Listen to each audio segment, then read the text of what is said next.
वचन तेरा है प्रभु, जीवन की ज्योति है।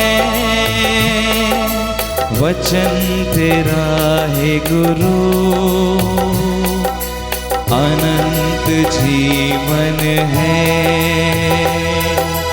दिव्य वचन तेरा भक्ति से सुन लूंगा, मधुर वचन तेरा दिल से मैं मानूंगा। दिव्य वचन तेरा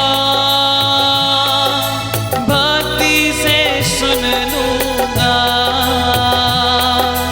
मधुर वचन तेरा दिल से मैं मानूंगा।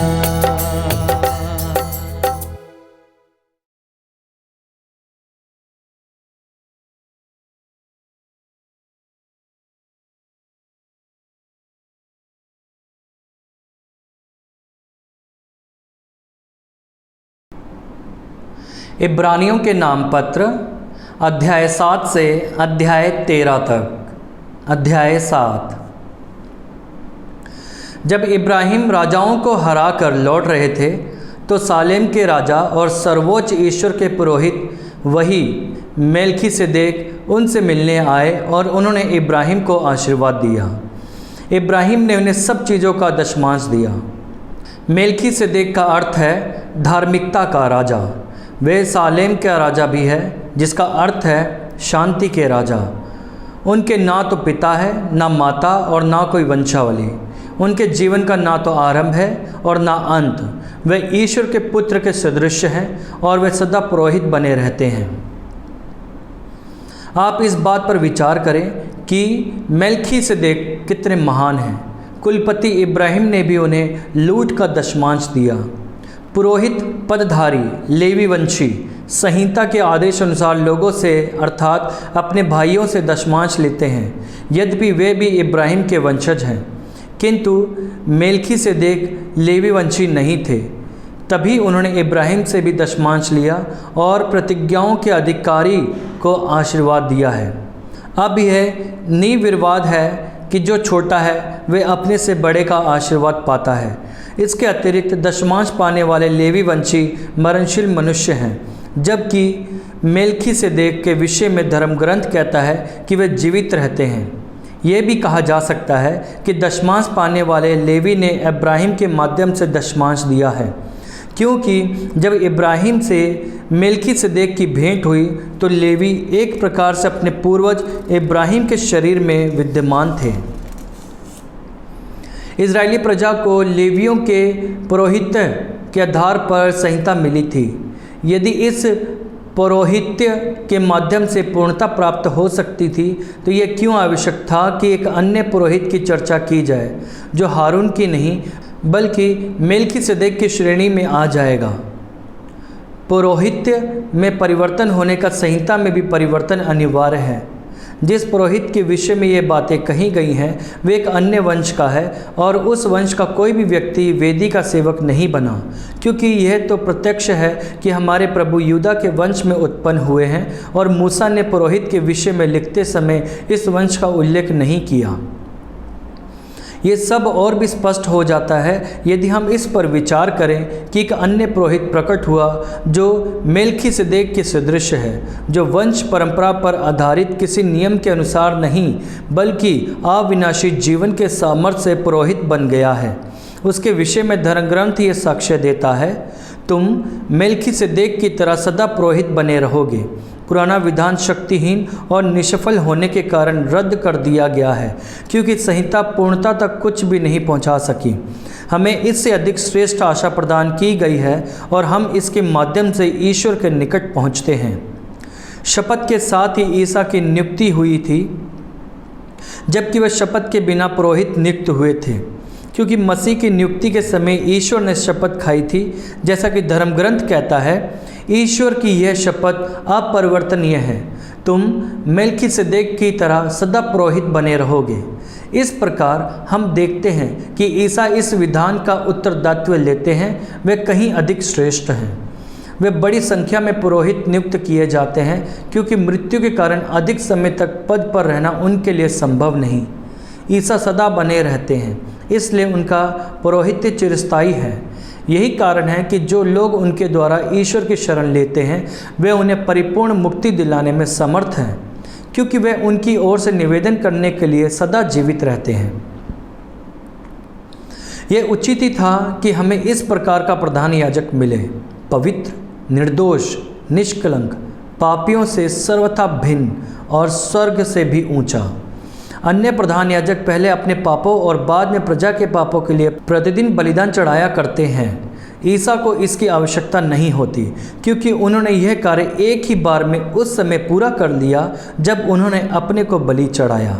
संहिता तो दुर्बल मनुष्यों को प्रधान याजक नियुक्त करती है, किंतु संहिता के समाप्त हो जाने के बाद ईश्वर की शपथ के अनुसार वह पुत्र पुरोहित नियुक्त किया जाता है, जिसे सदा के लिए परिपूर्ण बना दिया गया है। अध्याय 8। इन बातों का सारांश यह है, हमारा एक ऐसा प्रधान याजक है जो स्वर्ग में महिमामय के सिंहासन की दाहिनी ओर विराजमान होकर उस वास्तविक मंदिर तथा तंबू का सेवक है जो मनुष्य द्वारा नहीं बल्कि प्रभु द्वारा संस्थापित है। प्रत्येक प्रधान याजक भेंट और बलि चढ़ाने के लिए नियुक्त है, इसलिए आवश्यक है कि उसके पास चढ़ावे के लिए कुछ हो। यदि ईसा अब तक पृथ्वी पर रहते तो वे याजक भी नहीं होते, क्योंकि संहिता के अनुसार भेंट चढ़ाने के लिए याजक विद्यमान है। यद्यपि वे एक ऐसे मंदिर में सेवा करते हैं जो स्वर्ग की वास्तविकता की प्रकृति और छाया मात्र है। यही कारण है कि जब मूसा तंबू का निर्माण करने वाले थे तो उन्हें ईश्वर की ओर से ये आदेश मिला, सावधान रहो, जो नमूना तुम्हें पर्वत पर दिखाया गया उसी के अनुसार तुम सब कुछ बनाओ। अब जो धर्म सेवा मसीह को मिली है वह कहीं अधिक ऊंची है, क्योंकि वे एक ऐसे विधान के मध्यस्थ हैं जो श्रेष्ठतर है और श्रेष्ठतर प्रतिज्ञाओं पर आधारित है। यदि पहला विधान परिपूर्ण होता तो उसके स्थान पर दूसरे की क्या आवश्यकता थी। ईश्वर उन लोगों की निंदा करते हुए कहता है, प्रभु ये कहता है, वे दिन आ रहे हैं जब मैं इज़राइल के घराने के लिए और यूदा के घराने के लिए एक नया विधान निर्धारित करूंगा। यह उस विधान की तरह नहीं होगा जिसे मैंने उनके पूर्वजों के लिए उस समय निर्धारित किया था जब मैंने उन्हें मिस्र से निकालने के लिए उनके हाथ थामे थे। प्रभु ये कहता है, उन्होंने मेरे विधान का पालन नहीं किया, इसलिए मैंने भी उनकी सुध नहीं ली। प्रभु ये कहता है, वे समय बीत जाने के बाद मैं इज़राइल के लिए यह विधान निर्धारित करूँगा। मैं अपने नियम उनके मन में रख दूँगा, मैं उन्हें उनके हृदय पर अंकित करूँगा। मैं उनका ईश्वर होऊंगा और वे मेरी प्रजा होंगे।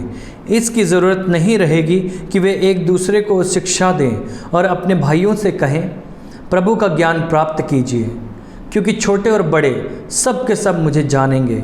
मैं उनके अपराध क्षमा कर दूंगा और उनके पापों को याद भी नहीं रखूंगा।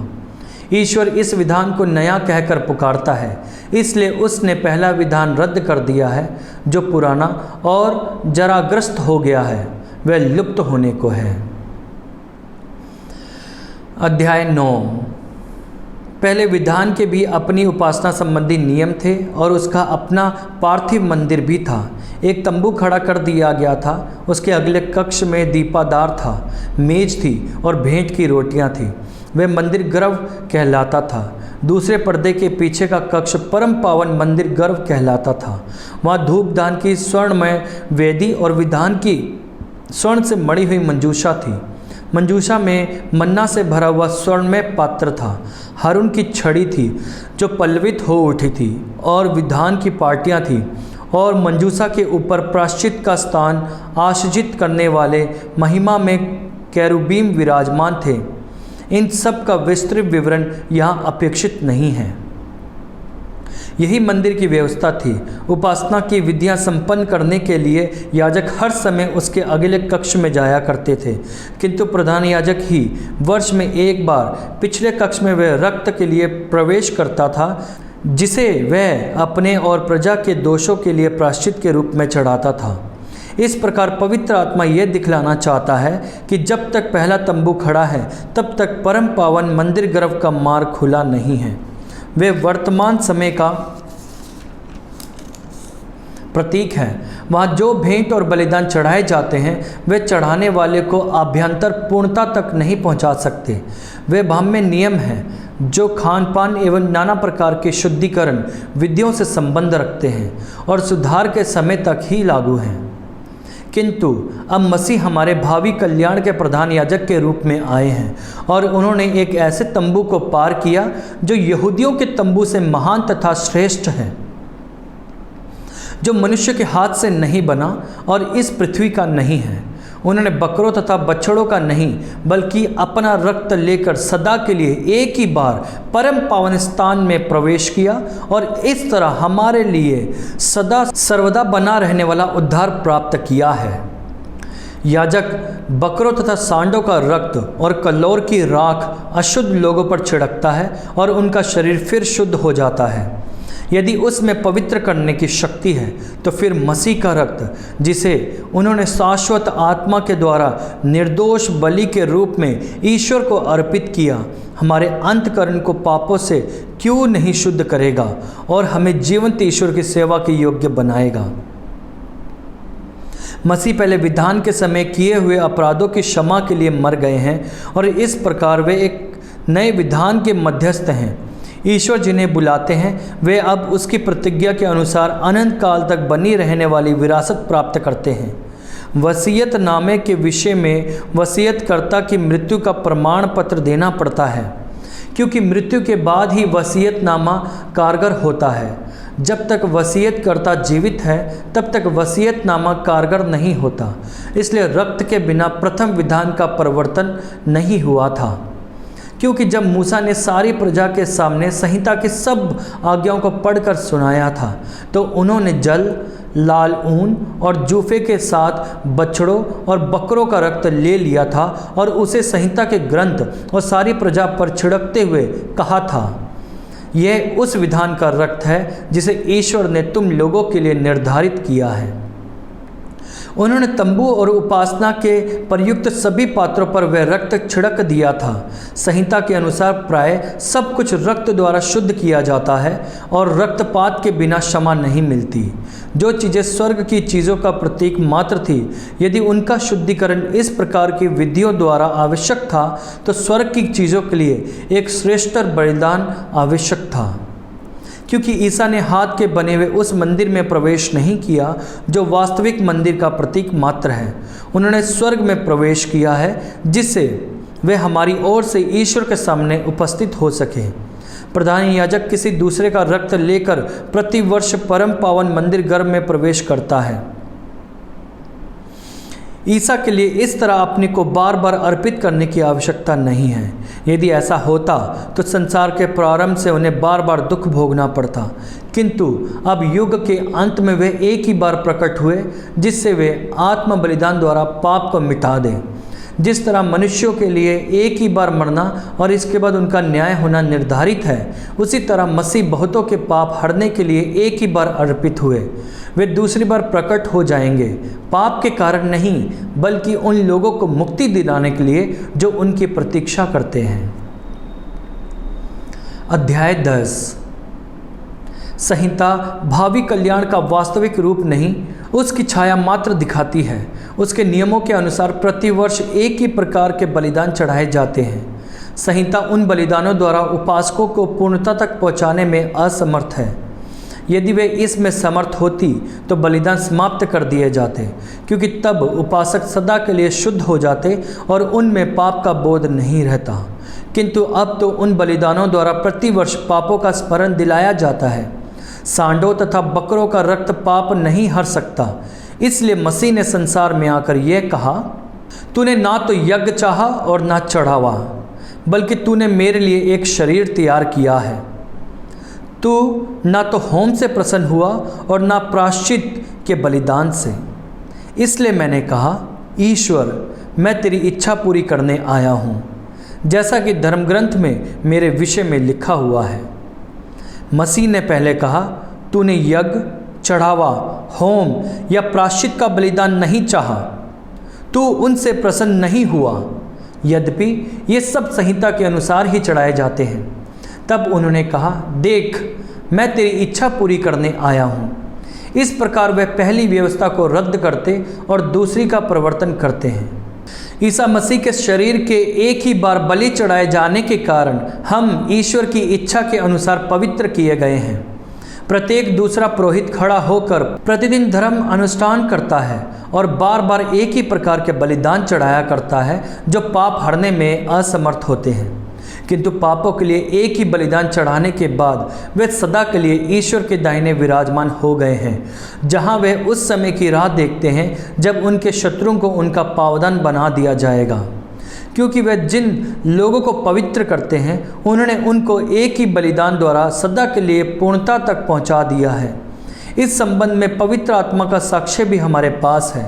पहले वे बोलता है, प्रभु ये कहता है, मैं उनके लिए यह विधान निर्धारित करूंगा, मैं अपने नियम उनके मन में रख दूंगा, मैं उन्हें उनके हृदय पर अंकित करूंगा। और इसके बाद वह फिर कहता है, मैं उनके पापों और अपराधों को याद भी नहीं रखूंगा। जब पाप क्षमा कर दिए गए हैं तो फिर पाप के लिए बलिदान की आवश्यकता नहीं रही। भाइयों, ईसा का रक्त हमें निर्भय होकर परम पावन मंदिर गर्भ में प्रवेश करने का आश्वासन देता है। उन्होंने हमारे लिए एक नवीन तथा जीवंत मार्ग खोल दिया जो उनके शरीर रूपी पर्दे से होकर जाता है। अब हमें एक महान पुरोहित प्राप्त है जो ईश्वर के घराने पर नियुक्त हो गए हैं। इसलिए हम अपने हृदय को पाप के दोष से मुक्त कर और अपने शरीर को स्वच्छ जल से धोकर निष्कपट हृदय से तथा परिपूर्ण विश्वास के साथ ईश्वर के पास चलें। हम अपने भरोसे का साक्ष्य देने में अटल एवं दृढ़ बने रहें, क्योंकि जिसने हमें वचन दिया है वह सत्य प्रतिज्ञ है। हमें इस बात का ध्यान रखना चाहिए कि हम किस प्रकार भातृ प्रेम तथा परोपकार के लिए एक दूसरे को प्रोत्साहित कर सकते हैं। हम भाइयों की सभा से अलग ना रहें जैसा कि कुछ लोग किया करते हैं, बल्कि हम एक दूसरे को ढाढ़स बंधाएं। जब आप उस दिन को निकट आते देख रहे हैं तो ऐसा करना और भी आवश्यक हो जाता है, क्योंकि सत्य का ज्ञान प्राप्त करने के बाद भी यदि हम जानबूझकर पाप करते रहते हैं तो पापों के लिए कोई बलिदान नहीं रह जाता, एक भयानक आशंका ही रह जाती है, न्याय की और एक भीषण अग्नि की जो विद्रोहियों को निगल जाना चाहती है। जो व्यक्ति मूसा की संहिता का उल्लंघन करता है, यदि उसे 2 या 3 गवाहों के आधार पर निर्ममता से प्राण दंड दिया जाता है, तो आप लोग विचार करें कि जो व्यक्ति ईश्वर के पुत्र का तिरस्कार करता, विधान का वह रक्त तुच्छ समझता जिसके द्वारा वह पवित्र किया गया था और कृपा के आत्मा का अपमान करता है, ऐसे व्यक्ति को कहीं और घोर दंड के योग्य समझा जाएगा। क्योंकि हम जानते हैं कि किसने यह कहा है, प्रतिशोध मेरा अधिकार है, मैं ही बदला चुकाऊंगा। और फिर प्रभु अपनी प्रजा का न्याय करेगा। जीवंत ईश्वर के हाथ पड़ना कितनी भयंकर बात है। आप लोग उन बीते दिनों की याद करें जब आप ज्योति मिलने के तुरंत बाद दुखों के घोर संघर्ष का सामना करते हुए दृढ़ बने रहे।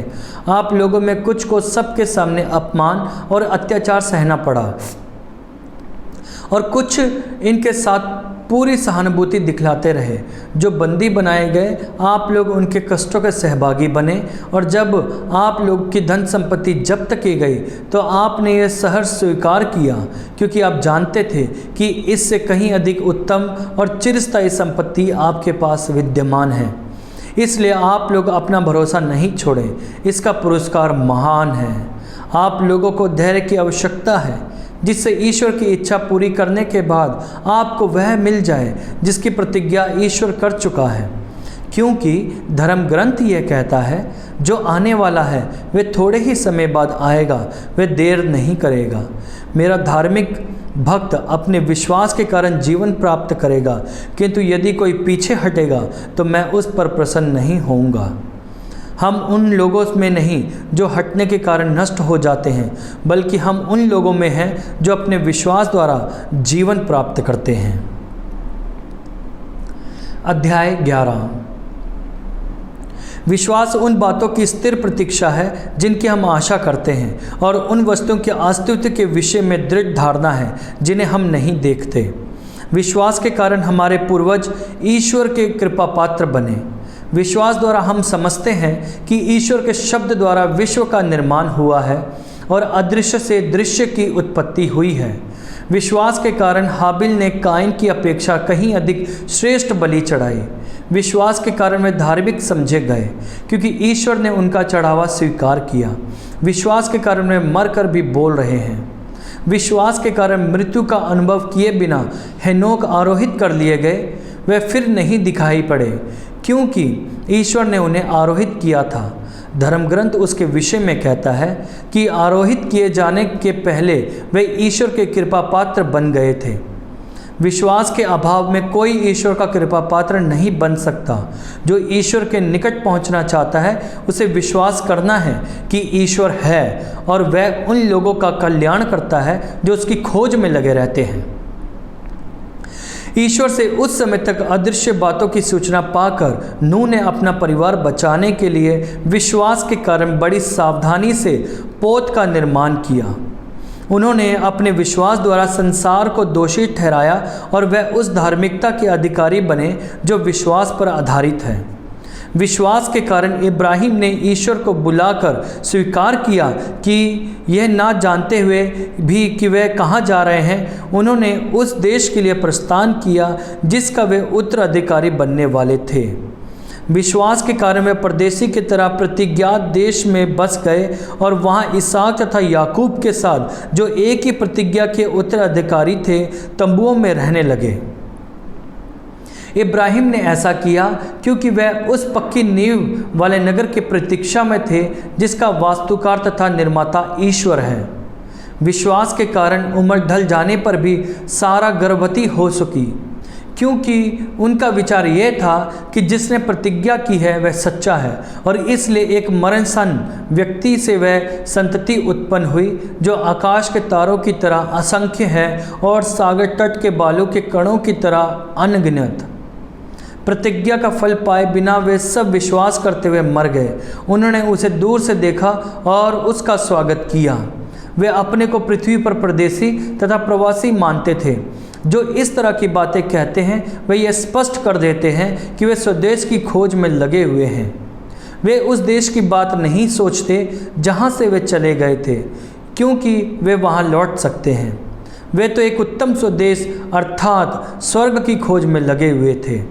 इसलिए ईश्वर को उन लोगों का ईश्वर कहलाने में लज्जा नहीं होती। उसने तो उनके लिए एक नगर का निर्माण किया है। जब ईश्वर इब्राहिम की परीक्षा ले रहा था तब विश्वास के कारण उन्होंने इसहाक को अर्पित किया। वे अपने इकलौते पुत्र को बलि चढ़ाने तैयार हो गए थे, यद्यपि उनसे यह प्रतिज्ञा की गई थी कि इसहाक से तेरा वंश चलेगा। इब्राहिम का विचार यह था कि ईश्वर मृतकों को भी जिला सकता है, इसलिए उन्होंने अपने पुत्र को फिर प्राप्त किया। यह भविष्य के लिए प्रतीक था। विश्वास के कारण इसहाक ने याकूब एवं एसाव को भविष्य के लिए आशीर्वाद दिया। विश्वास के कारण याकूब से यूसुफ के हर एक पुत्र को आशीर्वाद दिया और उन्होंने अपनी पीढ़ी की मूठ के सहारे झुककर ईश्वर की आराधना की। विश्वास के कारण यूसुफ ने मरते समय मिस्र से इजरायलियों के निर्गमन का उल्लेख किया और अपनी हड्डियों के विषय में आदेश दिया। विश्वास के कारण मूसा के माता पिता ने यह देखकर कि बच्चा सुंदर है, उन्हें जन्म के बाद 3 महीने तक छिपाए रखा और वे राजा के आदेश से भयभीत नहीं हुए। विश्वास के कारण सयाना हो जाने पर मूसा ने फिरौन की पुत्री का बेटा कहलाना अस्वीकार किया। उन्होंने पाप का अल्पस्थायी सुख भोगने की अपेक्षा ईश्वर की प्रजा के साथ अत्याचार सहना अधिक उचित समझा। उन्होंने मिस्र की धन संपत्ति की अपेक्षा मसीह के उपयश को अधिक मूल्यवान माना क्योंकि उनकी दृष्टि भविष्य में प्राप्त होने वाले पुरस्कार पर लगी हुई थी। विश्वास के कारण उन्होंने मिस्र देश को छोड़ दिया। वे राजा के क्रोध से भयभीत नहीं हुए बल्कि दृढ़ बने रहे, मानो वे अदृश्य ईश्वर को देख रहे थे। विश्वास के कारण उन्होंने पास्का मनाया और रक्त छिड़का जिससे विनाशक दूत इजरायलियों के पहलौठे पुत्रों पर हाथ न डालें। विश्वास के कारण उन लोगों ने लाल समुंदर पार किया मानो वह सूखी भूमि था, और जब मिस्रियों ने वैसा ही करने की चेष्टा की तो वे डूब मरे। विश्वास के कारण यरीहो की चारदीवारी गिर पड़ी जब इजरायली 7 दिनों में 7 बार उसकी परिक्रमा कर चुके थे।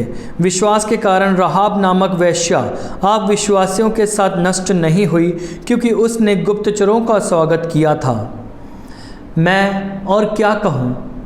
गिदयोन, बाराक, समसोन, इफ्तिहा, दाऊद, समूएल और अन्य नबियों की चर्चा करने की मुझे फुर्सत नहीं।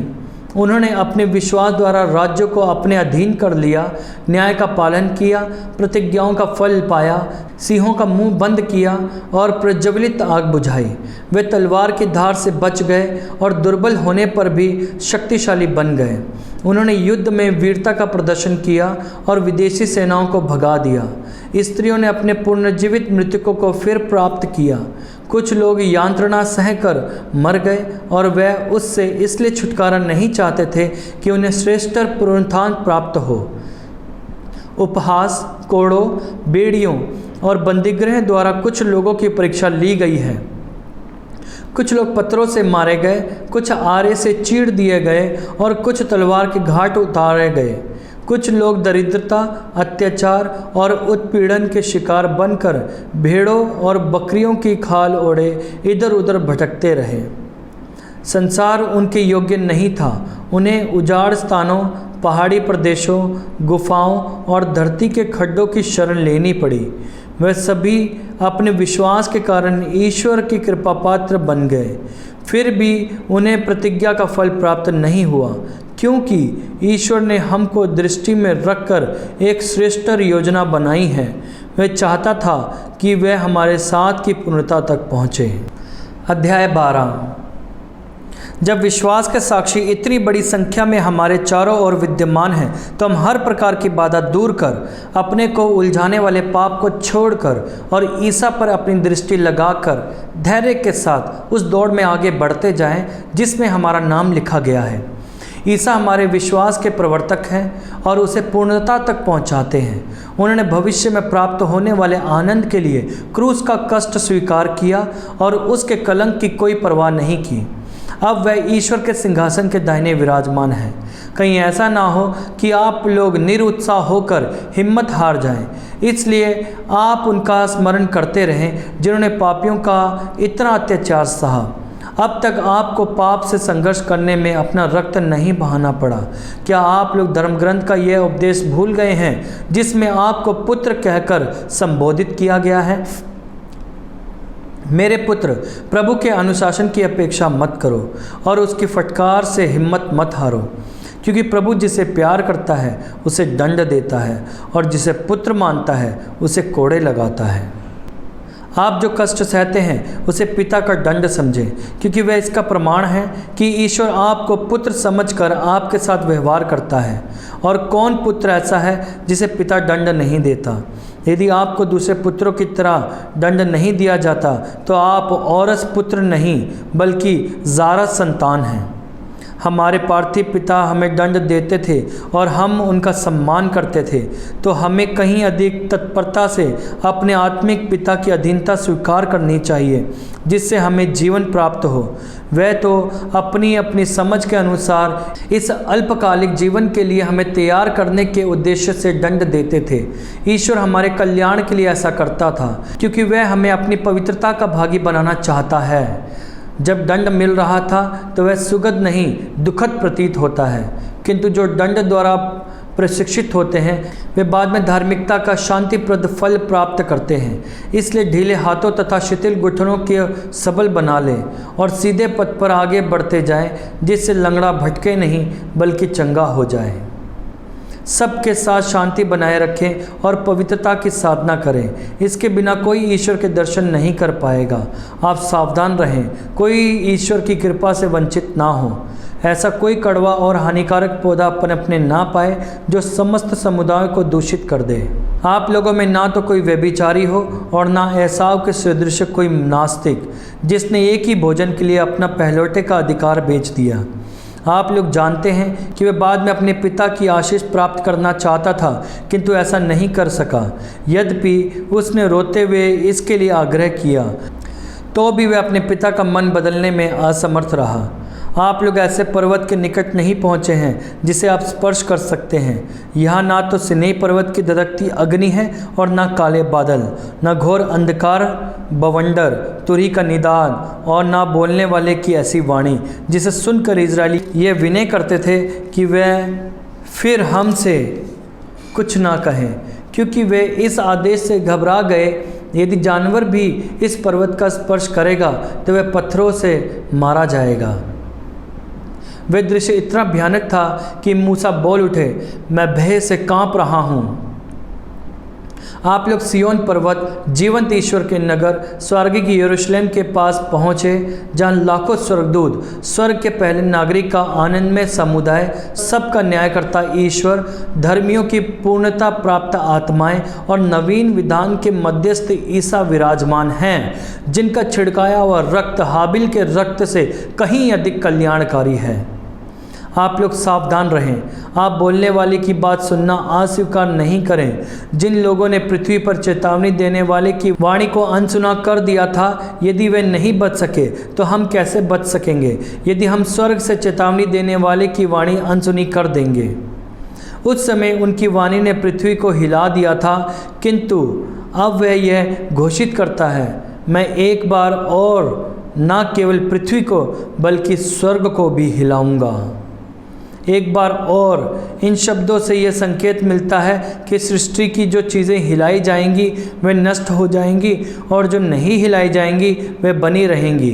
हमें जो राज्य मिला है वह नहीं हिलाया जा सकता, इसलिए हम ईश्वर को धन्यवाद देते रहें और उसकी इच्छा अनुसार भक्ति एवं श्रद्धा के साथ उसकी सेवा करते रहें, क्योंकि हमारा ईश्वर भस्म कर देने वाली अग्नि है।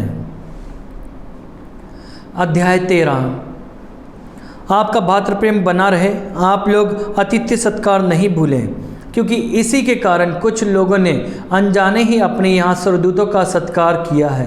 अब बंदियों की इस तरह सुध लेते रहे मानो आप उनके साथ बंदी हों, और जिन पर अत्याचार किया जाता था उनकी भी याद करें, क्योंकि आप पर भी अत्याचार किया जा सकता है। आप लोगों में विवाह सम्मानित और दाम्पत्य जीवन अदूषित हो, क्योंकि ईश्वरीय लंपटों और व्यभिचारियों का न्याय करेगा। आप लोग धन का लालच ना करें, जो आपके पास है उसमें संतुष्ट रहें, क्योंकि ईश्वर ने स्वयं कहा है, मैं तुमको नहीं छोड़ूंगा, मैं तुमको कभी नहीं त्यागूंगा। इसलिए हम विश्वस्त होकर यह कह सकते हैं, प्रभु मेरी सहायता करता है, मनुष्य मेरा क्या कर सकता है। आप लोग उन नेताओं की स्मृति कायम रखें जिन्होंने आपको ईश्वर का संदेश सुनाया और उनके जीवन के परिणाम का मनन करते हुए उनके विश्वास का अनुसरण किया। ईसा मसीह एक रूप रहते हैं, कल, आज और अनंत काल तक। नाना प्रकार के अनोखे सिद्धांतों के फेर में नहीं पड़े। उत्तम यह है कि हमारा मन भोजन से नहीं बल्कि ईश्वर की कृपा से बल प्राप्त करता है। भोजन संबंधी नियमों का पालन करने वालों को इनसे कभी कोई लाभ नहीं हुआ। हमारी भी एक वेदी है जो तंबू की धर्म सेवा करते हैं, उन्हें इस वेदी पर से खाने का अधिकार नहीं। प्रधान याजक जिन बलि पशुओं का रक्त प्रायश्चित के रूप में मंदिर गर्भ में चढ़ाता है, उनके शरीर शिविर के बाहर जलाए जाते हैं। ईसा ने फाटक के बाहर दुख भोगा, जिसमें वे अपने रक्त द्वारा जनता को पवित्र करें। इसलिए हम उनके अपमान का भार ढोते हुए फाटक के बाहर उनके पास चलें, क्योंकि इस पृथ्वी पर हमारा कोई स्थायी नगर नहीं, हम तो भविष्य के नगर की खोज में लगे हुए हैं। हम ईसा के द्वारा ईश्वर की स्तुति का बलिदान अर्थात उसके नाम की महिमा करने वाले होठों का फल निरंतर चढ़ाना चाहते हैं।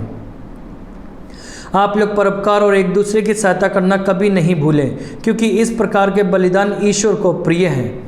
आपके नेताओं को दिन रात आपकी आध्यात्मिक भलाई की चिंता रहती है, क्योंकि वे इसके लिए उत्तरदायी हैं। इसलिए आप लोग उनका आज्ञा पालन करें और उनके अधीन रहें, जिससे वे अपना कर्तव्य आनंद के साथ, ना कि आहें भरते हुए, पूरा कर सकें, क्योंकि इससे आपको कोई लाभ नहीं होगा।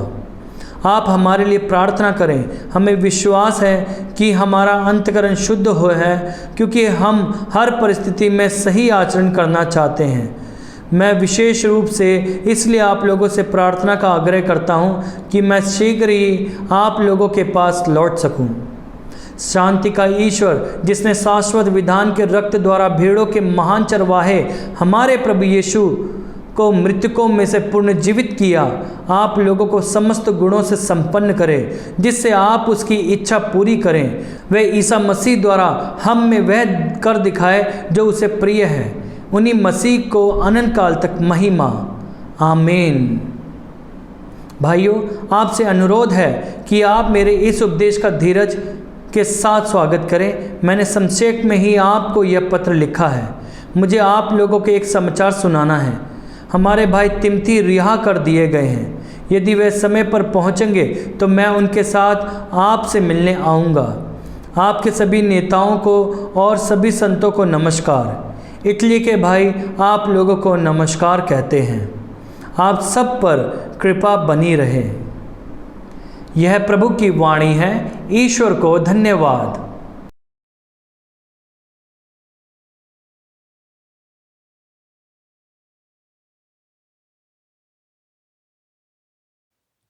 यशायाह नबी का ग्रंथ अध्याय 40 वचन 30 और 31। आइए हम प्रभु की स्तुति करें, क्योंकि वो हर परिस्थिति में, हर दुख परेशानी में हमारे साथ रहता है और हमको कभी नहीं छोड़ता है।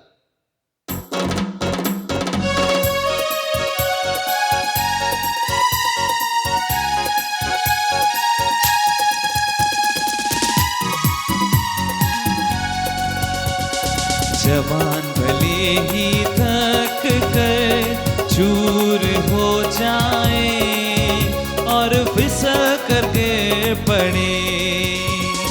जवान भले ही थक कर चूर हो जाए और फिसल कर गिर पड़े, किंतु प्रभु पर भरोसा रखने वालों को नई सुफुर्ती मिलती रहती है।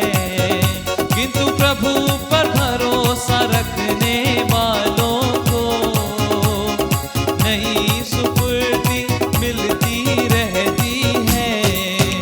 वे गरुड़ की तरह अपने पंख फैलाते हैं, वे गरुड़ की तरह अपने पंख फैलाते हैं। वे दौड़ते रहते हैं किंतु थकते नहीं, वे आगे बढ़ते हैं पर शिथिल नहीं होते। जवान भले ही थक कर चूर हो जाए और फिसल करके पड़े।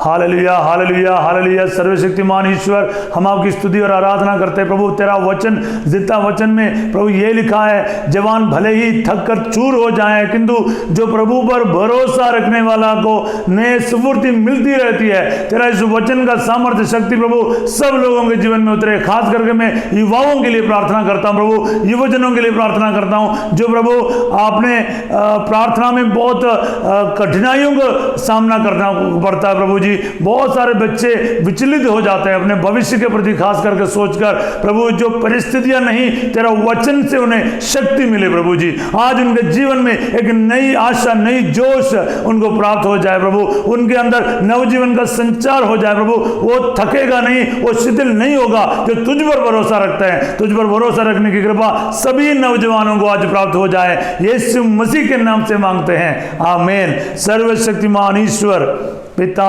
पुत्र और पवित्र आत्मा आप सबको अपना आशीर्वाद प्रदान करें, आमीन। सबको जय यीशु। God bless you.